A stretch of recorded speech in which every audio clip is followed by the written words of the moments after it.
राजस्थान की तपती हुई रेत, जहां सदियों से पानी जीवन और मृत्यु के बीच का फर्क रहा है, जहां कभी अकाल, पलायन और सूखे की कहानियां ही पहचान बन चुकी थीं।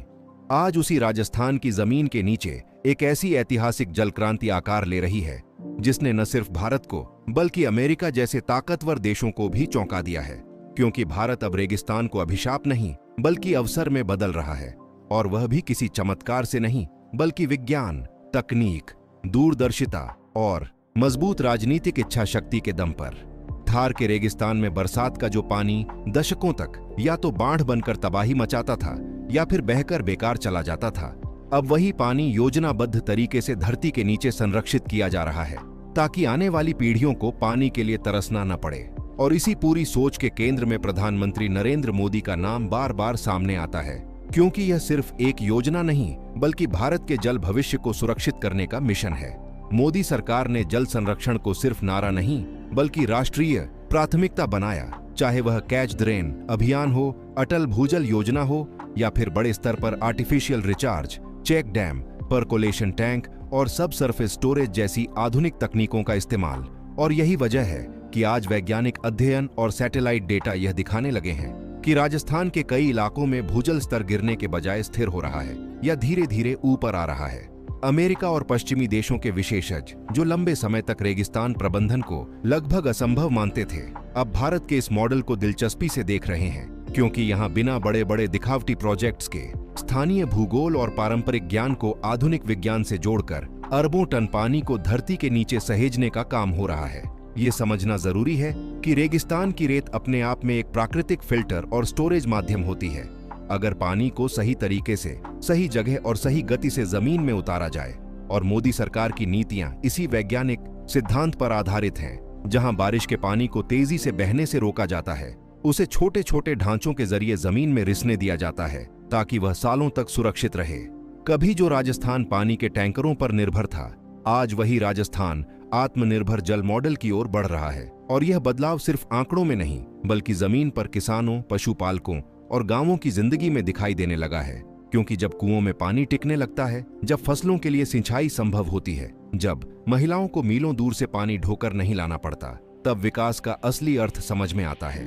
नरेंद्र मोदी ने अपने शासनकाल में बार बार कहा कि 21वीं सदी में पानी ही सबसे बड़ा सामरिक संसाधन होगा, और राजस्थान में हो रहा यह काम उसी सोच का प्रत्यक्ष उदाहरण है। जहां भारत आने वाले जल संकट के लिए आज से तैयारी कर रहा है, न कि तब जब हालात हाथ से निकल जाए। अमेरिका जैसे देश, जो तकनीक और रिसर्च में आगे माने जाते हैं, इस बात से हैरान हैं कि भारत जैसे विशाल और विविधतापूर्ण देश ने इतने बड़े पैमाने पर सामुदायिक भागीदारी के साथ जल संरक्षण को कैसे सफल बनाया। क्योंकि यहाँ सिर्फ सरकार नहीं बल्कि पंचायतें, स्थानीय समाज और आम लोग भी इस मिशन का हिस्सा बने हैं। यह कहानी सिर्फ पानी की नहीं, यह आत्मविश्वास की कहानी है। यह उस भारत की कहानी है जो अब समस्याओं से डर कर नहीं भागता बल्कि उन्हें अवसर में बदलता है।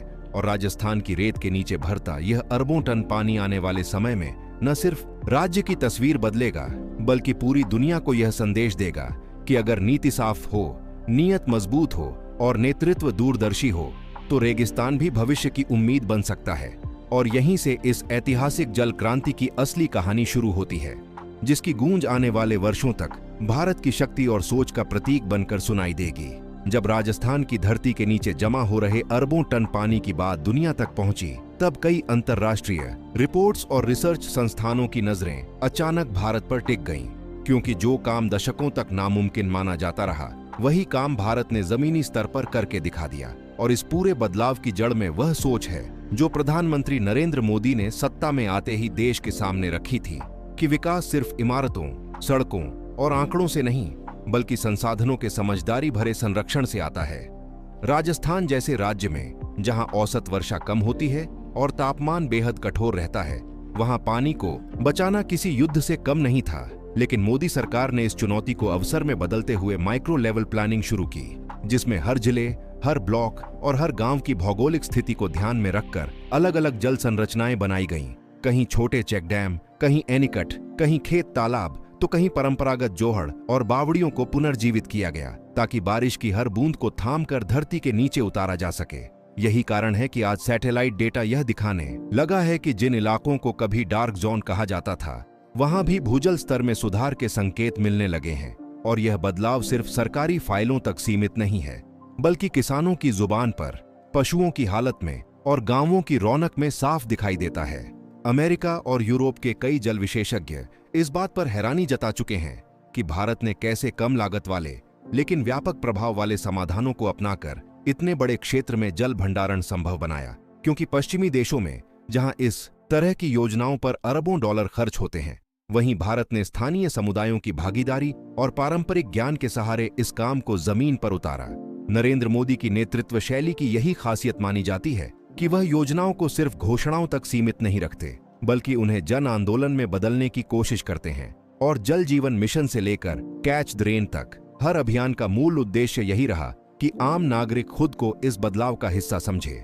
राजस्थान में हो रही यह जल क्रांति आने वाले समय में खेती के पैटर्न को भी बदलने वाली है, क्योंकि जब पानी उपलब्ध होगा तो किसान जोखिम लेने से नहीं डरेंगे।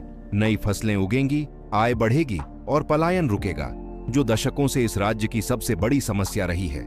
यही वजह है कि यह सिर्फ एक राज्य की कहानी नहीं, बल्कि उस नए भारत की तस्वीर है जो संसाधनों को लेकर आत्मनिर्भर बनना चाहता है। और जब अमेरिका जैसे देश इस मॉडल को समझने की कोशिश करते हैं, तो यह भारत की बढ़ती वैश्विक साख का भी संकेत है। यह भी समझना जरूरी है कि जल सुरक्षा सीधे सीधे राष्ट्रीय सुरक्षा से जुड़ी होती है, और नरेंद्र मोदी इस बात को भली भांति जानते हैं। इसलिए उनकी सरकार ने पानी को रणनीतिक प्राथमिकता में रखा, ताकि आने वाले दशकों में भारत किसी भी जल संकट के सामने मजबूती से खड़ा रह सके।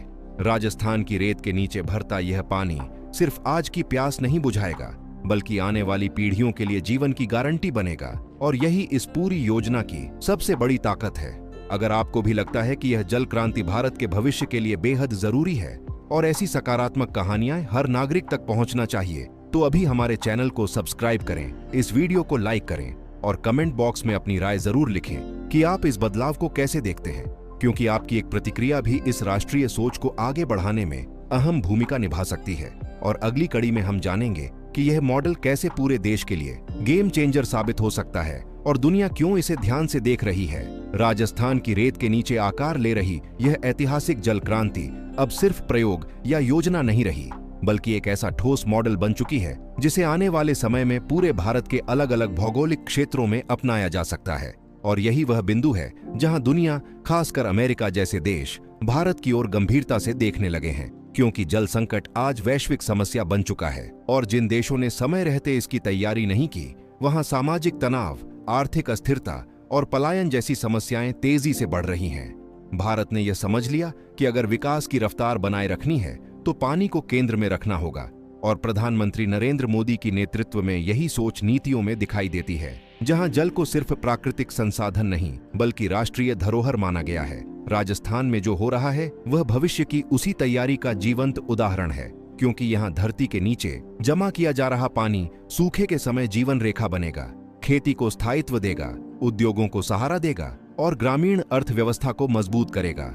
विशेषज्ञ मानते हैं कि जब किसी क्षेत्र में भूजल स्तर स्थिर होता है तो उसका असर सिर्फ पानी तक सीमित नहीं रहता, बल्कि शिक्षा, स्वास्थ्य, महिला सशक्तिकरण और रोजगार जैसे तमाम पहलुओं पर सकारात्मक रूप से पड़ता है। और राजस्थान के कई इलाकों में इसके शुरुआती संकेत दिखने भी लगे हैं। मोदी सरकार की सबसे बड़ी ताकत यही मानी जाती है कि वह दीर्घकालिक सोच के साथ काम करती है, जहां 5 साल की राजनीति से ऊपर उठकर 50 साल का विजन रखा जाता है। और जल संरक्षण उसी विजन का अहम हिस्सा है, क्योंकि आने वाले दशकों में वही देश आगे होंगे जिन्होंने पानी की सुरक्षा आज सुनिश्चित कर ली होगी।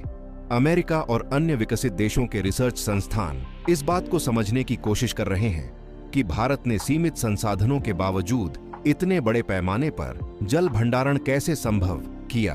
और जवाब बार बार एक ही जगह आकर रुकता है: नीति, नियत और जनता की भागीदारी।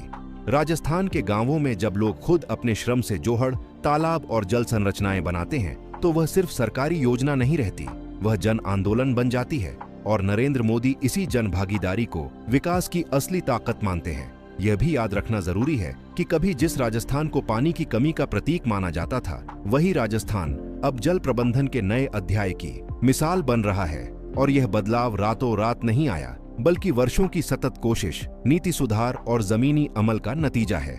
आने वाले समय में जब जलवायु परिवर्तन के कारण बारिश के पैटर्न और अनिश्चित होंगे, तब धरती के नीचे सुरक्षित किया गया यही पानी भारत की सबसे बड़ी ढाल बनेगा। और यही वजह है कि इस पूरी योजना को सिर्फ वर्तमान की सफलता नहीं बल्कि भविष्य की सुरक्षा के रूप में देखा जा रहा है। प्रधानमंत्री नरेंद्र मोदी अक्सर कहते हैं कि भारत समस्याओं से नहीं, समाधान से पहचाना जाएगा, और राजस्थान की जल क्रांति उसी सोच की पुष्टि करती है, क्योंकि यह दिखाती है कि अगर नेतृत्व स्पष्ट हो और समाज साथ चले तो सबसे कठिन हालात में भी रास्ता निकाला जा सकता है। आज जब दुनिया के कई हिस्से जल युद्धों और संघर्षों की आशंका से जूझ रहे हैं, तब भारत शांति, संरक्षण और संतुलन का मॉडल दुनिया के सामने रख रहा है, और यह अपने आप में एक बड़ी कूटनीतिक और रणनीतिक उपलब्धि भी है। राजस्थान की रेत के नीचे भरता यह अरबों टन पानी सिर्फ एक राज्य की किस्मत नहीं बदलेगा, बल्कि यह उस आत्मनिर्भर भारत की नींव मजबूत करेगा जो आने वाले वर्षों में हर चुनौती का सामना आत्मविश्वास के साथ कर सकेगा।